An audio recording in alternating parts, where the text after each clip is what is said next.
Olá, tudo bem com você? Tudo tranquilo? Que bom! Vamos iniciar a nossa aula de hoje com uma meditação que está lá em Salmos, no livro de Salmos. Você pode pegar a sua Bíblia e conferir. Salmo 32, no versículo 8, que nos diz o seguinte: O Senhor Deus me disse: Eu lhe ensinarei o caminho por onde você deve ir. Eu vou guiá-lo e orientá-lo. Não seja uma pessoa sem juízo, como o cavalo ou a mula, que precisam ser guiados com cabresto e rédeas, para que obedeçam. Agora no 11. Todos vocês que são corretos, alegrem-se e fiquem contentes por causa daquilo que o Senhor tem feito. Cantem de alegria a todos vocês que são obedientes a Ele. Então, o meu desejo para você hoje é que você deixe o Senhor guiar os teus passos, a tua vida, as tuas escolhas.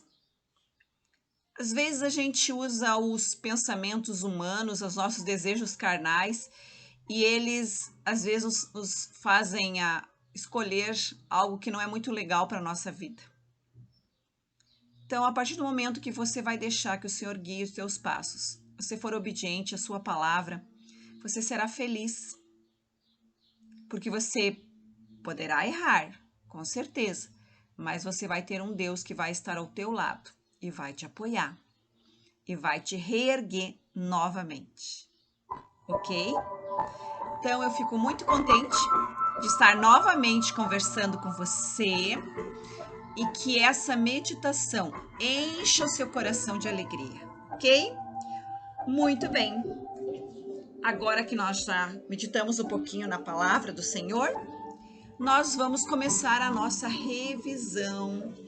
Este bimestre trabalhamos com argumentação, os elementos essenciais para que o texto realmente tenha uma estrutura dissertativa argumentativa. Está todo ele embasado em alguns mecanismos linguísticos, como a polissemia, a ambiguidade, a coesão e a coerência.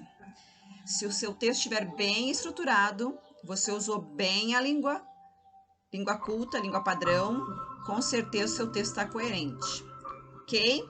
Então vamos resolver algumas questões objetivas para que você lembre um pouquinho deste conteúdo. Agora, a primeira questão. Quero que você preste bem atenção e observe como é tranquilo. Olha esse texto aqui, né? Primeiro texto. Aqui eu tenho uma imagem de uma revista chamada Planeta. E agora eu tenho ali a capa dessa revista, né? Uma imagem que você vê ali. Aí, quanto vale a vida? Uma pergunta. E você tem ali caindo de dentro daquele conezinho ali, parece sangue, né? Ou algo barrento. Mas olha o que diz ali. Maior tragédia do trabalho brasileiro, o rompimento da empresa da Vale em Brumadinho coloca em xeque o posicionamento do novo governo federal sobre questões ambientais. E isso você tem nessa revista de 2019, certo? Falando sobre esse acidente que criou um problema muito sério no nosso meio ambiente. E aí eu tenho agora o enunciado. O efeito e sentido da ilustração da capa da revista Planeta se dá pela junção de informações visuais, que nós vimos ali, e recursos linguísticos. Quanto vale a vida? Uma pergunta ali, certo? No contexto da ilustração, o termo em destaque, vale, que está em destaque aqui, recorre a quê? A uma ironia, pois consiste no emprego de uma palavra, de uma expressão de forma que ela tenha um sentido diferente do habitual. O sentido irônico aqui é fazer uma crítica de forma pejorativa. Ou polissemia, ou seja, os múltiplos sentidos do termo vale. Ou a comparação, pois consiste na ideia de relacionar dois termos diferentes numa mesma oração, vale e a vida, duas palavras que têm o que então? Termos diferentes, mas eles têm a mesma relação. Ou uma personificação, a qual consiste em atribuir a objetos inanimados ou seres irracionais sentimentos ou ações próprias dos seres humanos. Ou ainda temos uma hipérbole, um exagero. Estou morto de fome. Me leva a um exagero. Se está morto, já não tem como sentir fome, né? Comer um prato de comida. Pode comer o prato, você come o que está ali dentro, né? Bastante alimento ali. Mas a hipérbole, ela se caracteriza por um exagero de uma ideia, com o objetivo de expressar intensidade, como por exemplo o sangue ali jorrando, aquilo ali é uma hipérbole. Lembre-se que lá no enunciado ele pede no contexto da ilustração, relacionado àquela imagem que você tem aqui daquele conezinho e caindo ali, algo que parece sangue ou talvez um barro, né, uma água mais barrenta, mas o termo destacado vale.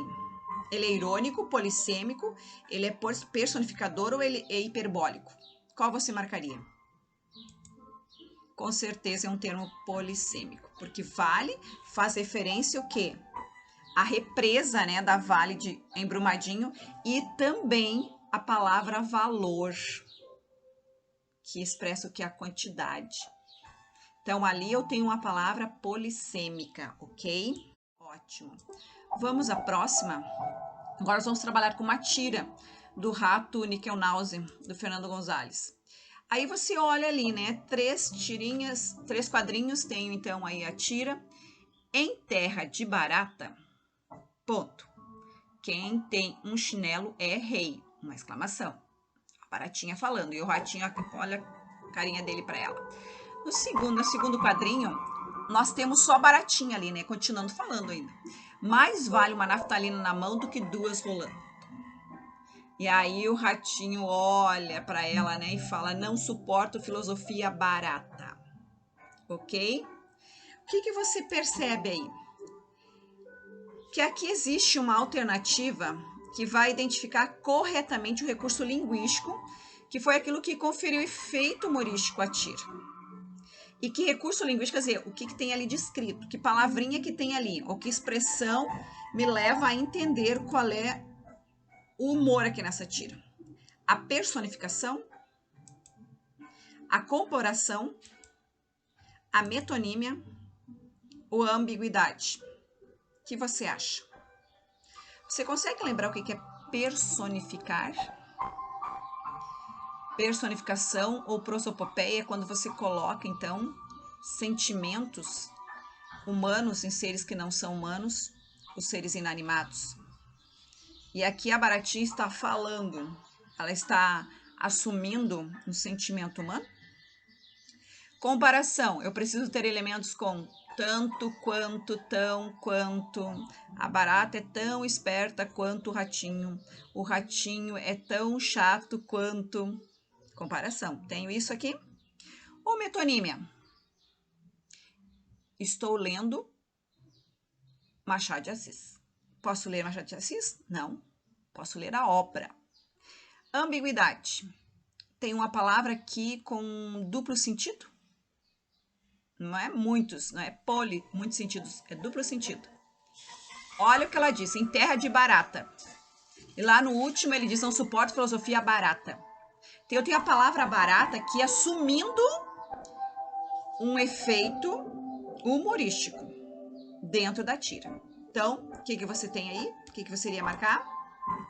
Ah, eufemismo? Eufemismo? Então, vamos lembrar o que é eufemismo.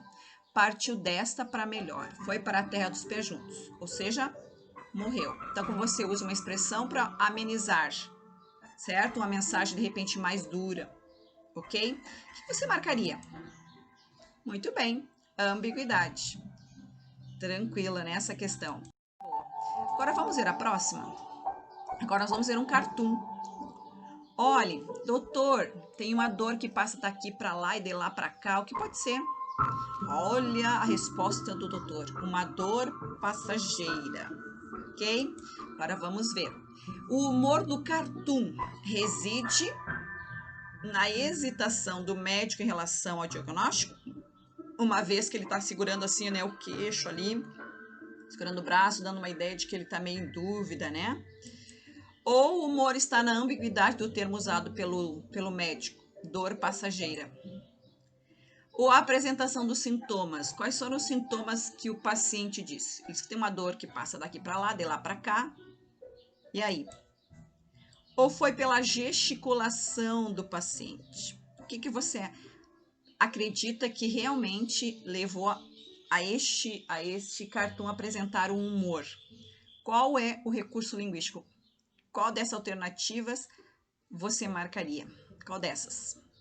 Entre essas, você escolheria com certeza ambiguidade. Muito bem. Dor passageira, né? O que é dor passageira? Vai vir embora? Vai passar rapidamente? Ok? Então, você percebe que dentro do texto, os elementos linguísticos, eles vão nos ajudar a entender a mensagem daquela situação comunicativa. Tudo bem? Vamos à próxima. Assinale a frase em que está de acordo com as normas da língua escrita padrão. Ok? Vamos trabalhar agora com a coesão e a coerência. Toda comunidade indígena, a cujas aspirações e necessidades devem vincular-se às políticas públicas, possui cultura própria que precisa ser respeitada. Tá tudo bem aqui, os elementos aqui que são coesivos, o cujas, que é um pronome, o a, o que é um artigo, o e, que é uma conjunção, né? O que mais que eu tenho aqui? O que precisa se respeitar novamente, um pronome relativo. Agora, vamos ver a B.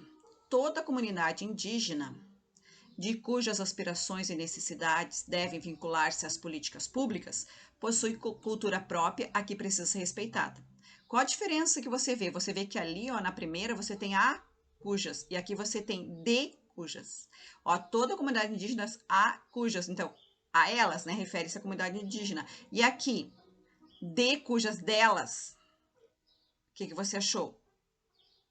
Ok? E aqui no que, ó, a qual precisa ser respeitado, pronome relativo aqui, ó. Aqui, aquela que precisa ser respeitada.